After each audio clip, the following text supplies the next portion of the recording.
Hi friends. இன்றைக்கி செல்ல குட்டீஸ்க்கெல்லாம் என்ன சாப்பாடுனா வழக்கம் போல் சிக்கன் ஸ்டீம் ரைஸ் தான்.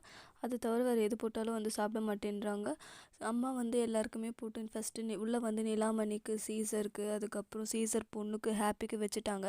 ஹாப்பி வந்து பின்னாடியே கூடவே வந்து போயிட்டே இருந்தான். அவன் தட்டில் தான் அவன் சாப்பிடணும், அந்த மாதிரி அவன் பண்ணவே மாட்டேன்றான். சரி, நிலாமணியை திறந்து விட்ட உடனே எல்லோரும் வந்து அவங்கவுங்க தட்டில் வந்து சாப்பிட ஆரம்பிச்சிட்டாங்க. மணி வந்து நிலா தட்டில் சாப்பிட போனதுனால அம்மா வந்து மணியை வந்து திட்டுட்டாங்க.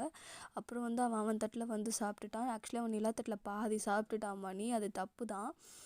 அவனுக்கு சொன்னாலுமே புரிய மாட்டேங்குது. பட் கொஞ்சம் கொஞ்சம் கற்றுப்பான்னு நினைக்கிறேன். பிஸ்கெட் பாருங்கள் எப்படி சாப்பிட்டுட்ருக்கான். குட்டியும் இருக்கான்ல, அவன் தான் பிஸ்கெட்டு. அம்மா வந்து எப்பவும் போல் வந்து பட்டு தூக்கிட்டு தான் போனாங்க. எல்லாம் இந்த சாப்பாடு சாப்பிடக்கூடாதுல்ல, அதனால். அப்புறம் வந்து வெளியே போயிட்டு லைலாக்கு, பெரியப்பாக்கு, ஒயிட்டிக்கு வந்து வச்சாச்சு. அவங்களும் வந்து ஹாப்பியாக சாப்பிட்டுட்டாங்க. அப்புறம் எல்லாரையும் திறந்து விட்டோன்னே